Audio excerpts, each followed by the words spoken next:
Hey guys, welcome back to Seller Sessions. Again, we bring back Gil. Hey Gil, how are you? I'm good, Danny. I'm very good. Thank you for having me. How are Excellent. you? Yeah, all good, all good. So, do you want to give our audience a little bit of background on yourself quickly? Sure. I've been starting to sell on Amazon about 3.5 years ago. Started in Germany, now selling in all of Europe, but just Europe, not America. I have a brand which is selling sports accessories, and I have another brand and company that's selling supplements. And I also help English-speaking sellers to scale their business in Europe, mainly US sellers, actually, with my agency. Excellent. So today, guys, what we're going to be talking about is one of the failures that you had, Gil, with one of your products. And I think it's one of your first ones. So do you want to kick off by telling me what was the product? Sure. It was actually my first one, totally right, and it was a jump rope. And the reason why I did this jump rope was because my actual first product, which I customized and changed to what I think the customer needs, took too long, and I wanted to start because I was in a mastermind and everybody else was starting already, and my sourcing took too long, my supplier. So I just ordered jump ropes from AliExpress with no packaging and no branding. That was my first product. Right. Okay. So I want to break this down into elements now, because obviously when you're selecting a product, there's so many different nuances.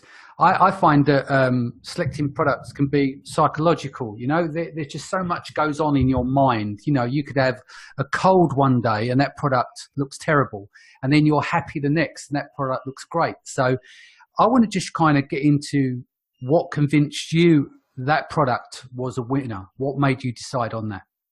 Well, those few years ago, at least in Germany, it was really the good old days, basically. So I had a look at the first results. I knew that I wanted to launch products in the sports niche because I was doing sports myself, and I just thought that's where I have some knowledge. So I found the jump ropes without any tools, just by looking at the best sellers on Amazon, actually, because at that time I couldn't find any tools for Germany. There were only American tools that only work with Amazon.com. So I was looking through the BSRs and just saw, hey, there's a lot of jump ropes selling really well. I wasn't sure how much they are selling because I didn't know how much BSR would sell how much because of no tools. But I thought, hey, there's 10, 20 jump ropes that have a good BSR, just go for it. And then I saw on AliExpress that the price was like, I could sell it for 15 euros at that time, and the buying price was like 150. Yeah, gotcha. So would you say there was a part of it was FOMO, fear of missing out? So you were in this mastermind, everyone started, and you're like, well, I've got to move with something. Yeah. And due to your lack of experience, you kind of almost done one of the no-nos in the sense of going to the best sellers and selecting a bestseller rather than looking for a niche to occupy in, so that you lost less competition, yeah? Totally, but to be honest, at the beginning, for the first year, these jump ropes sold really well. They were bestsellers, but I'm going to tell you later on what was the problem on the long run. But for a year, it was a really nice cash flow. Yeah, and so I suppose the other side of it as well is that at that point, and I'd still say that Germany, when I say behind, what I mean is that when I look at markets, I look at the US and I say the US in terms of competition is ahead of everywhere else. So Definitely. Then you would go, well, you've got the US over here, they're at position number one in terms of competition. And then you go, well, marketplace number two, you may look at the UK, the second most competitive. And then you might go, well, let's go into the long tail bit. Let's look at Germany. Even though Germany is a very, very large market, larger than the UK, of course, and it's the largest market in Europe. In terms of the traditional, shall we say, FBA sellers, that is probably been less tapped of a market in comparison to the UK and, of course, the market leader, which is the US. Completely right. So let's look at this. So it sold well for a year. So let's move to that before we're going to get into any losses and stuff.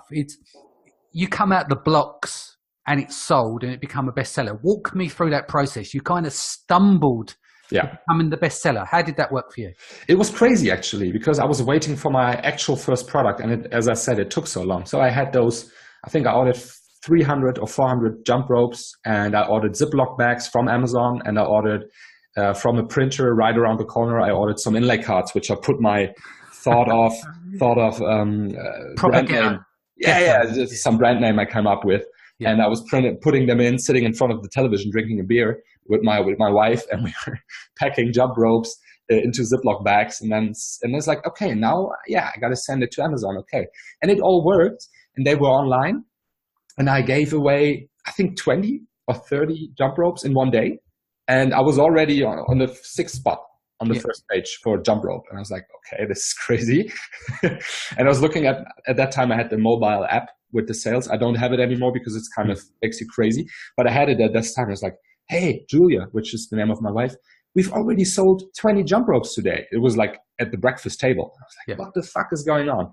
So I needed to order more from AliExpress. And it turned out we were packing a lot of jump ropes for a few months until I found a supplier which did everything for me. Yeah. But what's interesting here, by your own admission, Germany, the German market, you've got to be on your game. You can't come into the market with any old shit. It needs to be good because the Germans will not tolerate low quality. So with these ghetto bags and your print around the corner, you made it sound like it's proper, shitty packaging, but did it look good though? Was the inlays nice and were they packed well? The inlays were okay. I do have some knowledge of graphic design, which I'm not using right now because I have too much other stuff to do and sourcing that kind of stuff out. But at the beginning, it didn't look bad. It looked okay, and it looked kind of professional. It had an EAN, like a G-tin on it. Yeah. It didn't look like there's some weird thing somebody did put together in the garage, although that's how it was. Okay, so then the key point here is you got it selling, you started from the ghetto process, you went on to AliExpress, which we know is a lot of the stuff on AliExpress there's a mixture of stuff on there, but can be defected items or where someone didn't complete their order with the factory and didn't pay on the balance. So therefore, this stuff gets shot out the back door, doesn't it? Yeah. So where did it all go wrong? Well, it starts with that I didn't have a branding on them, right? It's just that plastic jump rope, which doesn't even have my brand name on the actual jump rope. So, of course, at some point I had some Asian friends on the listing, of course, and I did manage to get them off. But actually, to be honest, they had the same jump rope. So they were allowed to sell it. They didn't have the inlay card, but for the customer, in the end, it's about the jump rope. So, but I managed to get them away. But the problem was that without any real adjustment of the product, without any market research, I didn't do that. I didn't do any branding. I didn't like proper branding, and I didn't do any product development. So it was just this shitty old plastic jump rope, which was packed and had a logo at the end. And the product life cycle was really short because there were other people coming into the market and they sold it for half the price. So they were buying it for 150 and they're selling it for €7. So, gotcha. So basically, they gutted the market over a period of time. Yeah. Price took over. There was no real point of differentiation. So the market was gutted by overseas sellers coming into the market. So a lot of Chinese sellers that were doing this at cost. Not even. There were actually the best seller was a German guy, which I tried to contact. Couldn't contact him. I wasn't sure why he would do that price because I don't think he did any. There was nothing left after he sold it, but. Yeah, that's how it was. And as you said, because I didn't have any point of differentiation, I just couldn't keep the first spot with the higher price. Yeah. So in terms of how much did you lose in terms of time and money? These are both important factors. I lost a lot of time. I didn't lose money. I made a lot of money with it, to be honest. Right. Okay. But I know that if I would have done my job right and I would have actually made a jump rope, which now I see selling, which is really differentiated, I would still be the top spot and I would making huge amounts of money. So I did make good money for a year, really good money, as I told you the margin on it. But I know I could have done so much better. And time, and we all agree that time is so much more valuable than money. Yeah. I did lose a lot of time, of course, because... Give me an example, what, 2 or 3 months where you're deliberating over it, or? I guess 2 months would be, yeah. Yeah. So trying to get it up again, trying to rank in it again and all that. Instead of just nowadays, I know I kind of feel when the product life cycle is over. You get a feeling for it nowadays. Yeah. And I say, fuck it, it's over. Yeah. I sell all I have and I don't order anything more. Yeah. No, that's great. I think that's getting more and more relevant now on Amazon is the product life cycle. So let's quickly go into that now. Yeah. Let's talk about summarizing, say, 3 of the lessons you learned from this failure, which it was a flame out rather than a failure, I would say, because you got off to the races at the very beginning. You made some money. Yeah. But obviously there's a product life cycle thing. Let's walk through 3 elements that you've learned lessons here. But let's start with the product life cycle. Yeah. Talk to me about that. I really learned that if I want the product life cycle, the longer the product life cycle it is, the more money we make, right?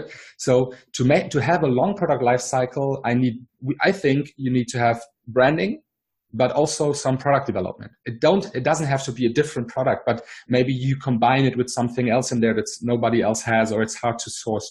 So you have to have somehow a little bit more different product than the rest of the market. And you have to have some branding to have a longer product life cycle. And that's one of the biggest lessons that I learned from this product. Cool. Second lesson you learned from it? Second lesson I really learned is to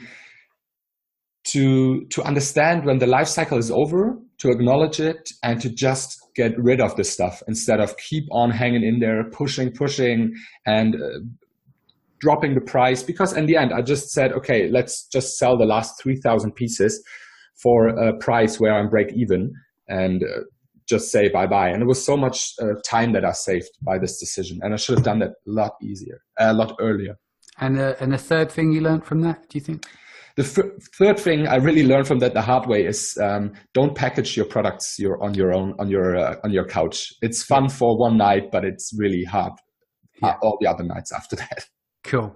All right. So moving forward, what are the 3 main metrics you look for now when selecting a product? I really look for niches.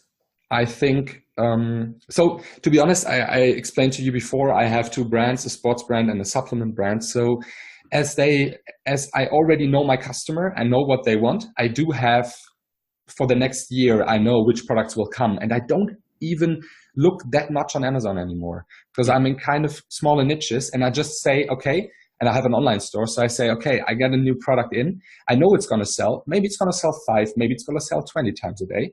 And I have a selling price for 50 to 100 euros. So it doesn't really matter for me. I know it's important for my customer to have this to build my brand up. So right now, my metrics are actually, is it something my customer needs? And is the price point right? Is it over 15 euros? Yeah. So you're going, what did you say, 15 or 50? Do you have a higher price market? Actually, most products are 30, 40 to 50 euros. But I do have some products when I know my customer really needs it. I go down to 15 euros. If it's cheaper, selling price than 15 euros, I won't do it. So let's to break this down. From my understanding, what you're doing now then is you work under two product lines that you have. One supplements, one is obviously in sports.